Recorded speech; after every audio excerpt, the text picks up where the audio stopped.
പാലക്കാട് വാളയാർ അട്ടപ്പളത്ത് ആൾക്കൂട്ടാക്രമണത്തിൽ കൊല്ലപ്പെട്ട ഇതര സംസ്ഥാന തൊഴിലാളിയുടെ പോസ്റ്റ്മോർട്ടം ഇന്ന് നടക്കും. തൃശൂർ മെഡിക്കൽ കോളേജിലാണ് പോസ്റ്റ്മോർട്ടം നടപടികൾ. റോഡിലൂടെ നടന്നു പോവുകയായിരുന്ന രാമനാരായണൻ ഭയ്യ എന്ന 31കാരനെയാണ് സംഘം ചേർന്ന് മർദ്ദിച്ച് കൊലപ്പെടുത്തിയത്. മോഷ്ടാവാണെന്ന് പറഞ്ഞാണ് ഇയാളെ തടഞ്ഞുവെച്ചത്. ബംഗ്ലാദേശിയാണോ എന്ന് ചോദിച്ച് മർദ്ദിക്കുന്ന ദൃശ്യങ്ങളും പുറത്തുവന്നു. സംഭവവുമായി ബന്ധപ്പെട്ട് 15 പേരെ വാളയാർ പോലീസ് കസ്റ്റഡിയിലെടുത്തിട്ടുണ്ട്.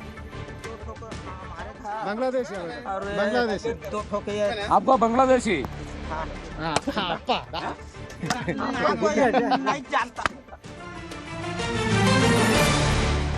പ്രജിത്ത് കോങ്ങാട് വിവരങ്ങൾ നൽകും. പ്രജിത്ത്, ഏറെ വേദനിപ്പിക്കുന്ന ദൃശ്യമാണ് ഇപ്പോൾ പുറത്തുവരുന്നത്. 2018 നമ്മൾ അട്ടപ്പാടിയിൽ സംഭവിച്ചത് ഭക്ഷണത്തിന് വേണ്ടി ഭക്ഷണം മോഷ്ടിച്ചു എന്ന് ആരോപിച്ച് മധുവിനെ തല്ലിക്കൊന്നത് മറക്കില്ല മലയാളി ഉള്ളിടത്തോളം കാലം. ഇപ്പോഴിതാ സമാന സംഭവം ആവർത്തിച്ചിരിക്കുന്നു.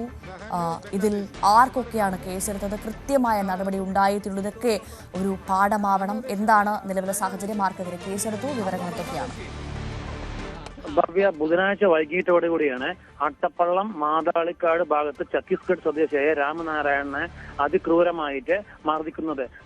മോഷ്ടാവാണെന്ന് ആരോപിച്ചായിരുന്നു ആദ്യ മർദ്ദനം. പിന്നീട് മോഷണ സാധനങ്ങളൊന്നും രാമനാരായണന്റെ അടുത്ത് കിട്ടിയില്ല. സംശയാസ്പദമായ രീതിയിൽ നിൽക്കുകയും പരസ്പര വിരുദ്ധമായി സംസാരിക്കുന്നുണ്ട് എന്ന് പറഞ്ഞിട്ടാണ് പരിസരവാസികൾ തൊഴിലുറപ്പിന് പോയ പരിസരവാസികൾ സമീപത്തുള്ള കുറച്ച് ആളുകളെ വിളിച്ചുകൂട്ടുകയും ഇത് ആരാണെന്ന് അന്വേഷിക്കാൻ അവരോട് പറയുകയും ചെയ്യുന്നത്. ഈ പരിസരവാസികളായ കുറച്ച് ആളുകൾ വന്നിട്ടാണ് രാമനാരായണനെ അതിക്രൂരമായി മർദ്ദിക്കുന്നത്. ദേഹമാസകല മുറിയും മർദ്ദനത്തിന്റെ പാടുകളും ഉണ്ടായിരുന്നു. അതിനുശേഷം രാമനാരായണൻ അബോധാവസ്ഥയിൽ അവിടെ കിടക്കുകയും പിന്നീട് പോലീസ് വന്നിട്ടാണ് രാമനാരായണനെ പാലക്കാട് ജില്ലാ ആശുപത്രിയിലേക്ക് കൊണ്ടുവരുന്നത്. ജില്ലാ ആശുപത്രിയിൽ കൊണ്ടുവരുമ്പോൾ രാമനാരായണൻ മരിച്ചിട്ടുണ്ടായിരുന്നില്ല. അത് കഴിഞ്ഞ് കുറച്ച് സമയത്തിന് ശേഷമാണ് രാമനാരായണൻ കുഴഞ്ഞു വീഴുന്നത്. അതിന് കുഴഞ്ഞു വീഴുന്ന ശേഷമാണ് കുഴഞ്ഞു വീഴുകയും തൽക്ഷണം തന്നെ മരണം സ്ഥിരീകരിക്കുകയും ചെയ്തിട്ടുണ്ടായിരുന്നത്.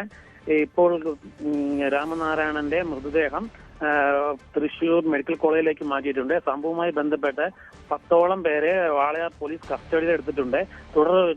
പോസ്റ്റ്മോർട്ടം റിപ്പോർട്ട് വന്ന ശേഷമാണ് തുടർ നടപടികൾ ഉണ്ടാവുള്ളൂ. ഭവ്യ, ഈ പ്രജിത്ത്, ഈ 10ഓളം പേർക്കെതിരെ ഇപ്പോൾ കേസെടുത്തു എന്ന് പറയുന്നു. ഇവർക്കൊക്കെ ഏത് വകുപ്പ് ചുമത്തിയാണ് കേസെടുത്തത്? അതോടൊപ്പം തന്നെ ഇദ്ദേഹം മോഷണം നടത്തി എന്ന് പറയാനുണ്ടായ സാഹചര്യം അതെന്താണ് പ്രജിത്ത്?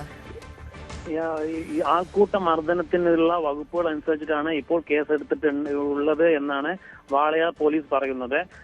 ഈ സംശയാസ്പദമായ രീതിയിൽ ഒരു വീടിന്റെ സമീപത്ത് നിൽക്കുന്നത് കണ്ട രാമനാരായണനെയാണ് ആളുകൾ മർദ്ദിക്കുന്നത്. എന്താണെന്ന് അദ്ദേഹത്തോട് അന്വേഷിക്കുമ്പോൾ അദ്ദേഹം പരസ്പര വിരുദ്ധമായ കാര്യങ്ങളാണ് പറയുന്നത് എന്ന് പറഞ്ഞിട്ടാണ് ആൾക്കൂട്ടം രാമനാരായണനെ മർദ്ദിക്കുന്നത്. ഒരാഴ്ച മുമ്പ് മാത്രമാണ് രാമനാരായണൻ ജോലി അന്വേഷിച്ചിട്ട് കഞ്ചിക്കോടിൽ എത്തുന്നത്. ഭവ്യ, ഈ ബംഗ്ലാദേശിയാണോ എന്ന് ചോദിക്കുന്നതൊക്കെ പ്രജിത്ത് നമുക്ക് ദൃശ്യങ്ങളിൽ വീഡിയോയിൽ നമുക്ക് വളരെ വ്യക്തമായി കേൾക്കാം. അപ്പോൾ ബംഗ്ലാദേശി ആണെങ്കിൽ കുറ്റക്കാരനായിരിക്കുമെന്ന് ഇവരങ്ങ് തീരുമാനിക്കുകയാണോ? പോലീസ് എന്താണ് പറയുന്നത്? ബംഗ്ലാദേശി ആണോ എന്ന് പറഞ്ഞാണ് മർദ്ദിക്കുന്നതാണ് നമുക്ക് ദൃശ്യങ്ങളിൽ നിന്ന് മനസ്സിലാകുന്നത്. എന്നാൽ അയാൾ പറയുന്നുണ്ട് ഛത്തീസ്ഗഡുകാരനാണെന്നാണ് പറഞ്ഞതും ആളുകൾക്ക് പിന്നീടാണ് അത് മനസ്സിലാകുന്നതും. അത് ചോദിച്ച് പരസ്പരം ആളുകൾ രാമനാഥനെ മർദ്ദിക്കുകയെന്നുണ്ടായിരുന്നത്. ാണ് പാലക്കാട് വാളയാർ അട്ടപ്പളത്താണ് ഈ ആൾക്കൂട്ടാക്രമണത്തിൽ കൊല്ലപ്പെട്ട ഇതര സംസ്ഥാന തൊഴിലാളി കൊല്ലപ്പെടുന്നത്. ഇയാളെ മോഷണം നടത്തിയെന്ന് ആരോപിച്ച് ബംഗ്ലാദേശിയാണോന്ന് ചോദിച്ചുകൊണ്ട് ചുറ്റും നിന്ന ആളുകൾ മർദ്ദിക്കുകയായിരുന്നു. അതിക്രൂര മർദ്ദനമാണ് ഇയാൾക്ക് ഏറ്റത്. നമുക്ക് 2018 മധുവിനെ നമ്മൾ മറക്കുകയില്ല. അട്ടപ്പാടിയിൽ ഭക്ഷണം മോഷ്ടിച്ചു എന്ന് പറഞ്ഞുകൊണ്ട് അതിക്രൂരമായ ആളുകൾ ആൾക്കൂട്ട മർദ്ദനത്തെ ഇരയാക്കി കൊലപ്പെടുത്തിയ മധുവിനെ നമ്മൾ മറന്നിട്ടില്ല. ഇപ്പോഴിതാ സമാന സംഭവം ആവർത്തിക്കുകയാണ് പാലക്കാട് എന്നാണ് മനസ്സിലാക്കാൻ സാധിക്കുന്നത്. പ്രജിത്ത് കോങ്ങാറാണ് വിശദ വിവരങ്ങൾ നൽകി. എന്തായാലും ഈ കൊല്ലപ്പെട്ടയാളുടെ പോസ്റ്റ്മോർട്ടം നടപടികൾ ഇന്ന് നടക്കുമെന്നാണ് മനസ്സിലാക്കാൻ സാധിക്കുന്നതിൽ മാത്രമേ മർദ്ദനമേറ്റിട്ട് തന്നെയാണ് ഈ മരണം എന്ന കാര്യത്തിൽ ഒരു സ്ഥിരീകരണം ഉണ്ടാവൂ എന്നാണ് മനസ്സിലാക്കാൻ സാധിക്കുന്നത്.